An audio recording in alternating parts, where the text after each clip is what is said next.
Hi there, my name is Caitlan Rangel and I am here to welcome you along with Chalice to Fast As You Can. Fast As You Can is going to be a 5-week series as we enter Lent, and we hope to journey with you through Lent to dive deeper into fasting and what it can mean for your life, along with the penitential disciplines of almsgiving and prayer. Just a little bit about me. I am a mom of 3 young children and pregnant with our 4th child.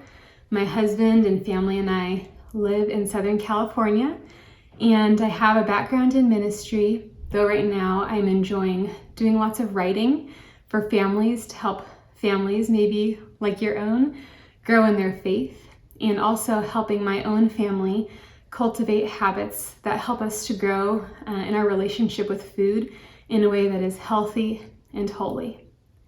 So fasting, we probably all have lots of different experiences with fasting. Maybe my experience as a woman and as a mother is different from your experience. Whatever our experiences are and wherever we find ourselves around the world, this series is really about helping each of us find ways that we can fast as we can. How can you use fasting, this beautiful gift of the church, to grow more deeply in your relationship with Christ this Lent? And how can I do the same?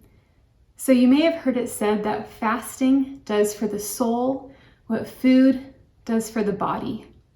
Fasting is this gift that expands us and increases virtue within us. It's a beautiful habit to incorporate into our lives.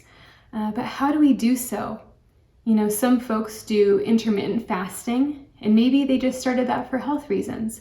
So if it's not joined with an intention and a prayer, it might not be what it could be. For others of us, longer extended fasts that are just bread and water might not be part of our lives right now.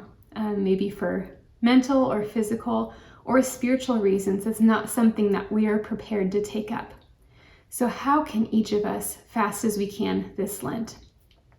Something I'd like to suggest is the importance of the intentionality behind it. When we join our fasting or our abstaining from something specific with a specific prayer, those two coming together are incredibly powerful and saving. So how can we take that of abstaining and fasting joined with an intention? How can we carry that through Lent? Something we also might pay attention to is really reclaiming Friday as a penitential day.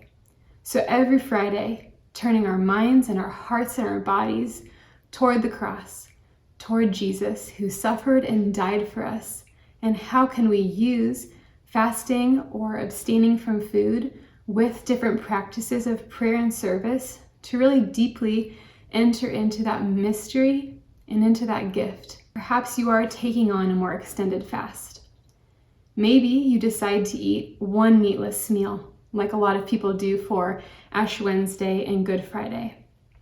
Or maybe you're also abstaining from the other food you've chosen to abstain from, and then you bring in other practices of prayer. So maybe you go to Mass or do Stations of the Cross with your family. You say the sorrowful mysteries of the Rosary. Perhaps you say evening prayer with your family. You could also bring in some elements of service. You might see if your church's food bank has volunteer opportunities, or another food bank in the area has opportunities for you to serve. Or if you're a mother of lots of young children like me, maybe we can take an intentionality toward our parenting of really offering the sacrifice that we do for our children every day, offering that to Jesus, inviting him into these daily sacrifices. So whatever it looks like for you during this series, in this Lent to fast, we invite you more deeply into this mystery. We invite you to ask God to lead you into what he desires for this to look like for you, and that we regain a sort of intentionality with how we fast.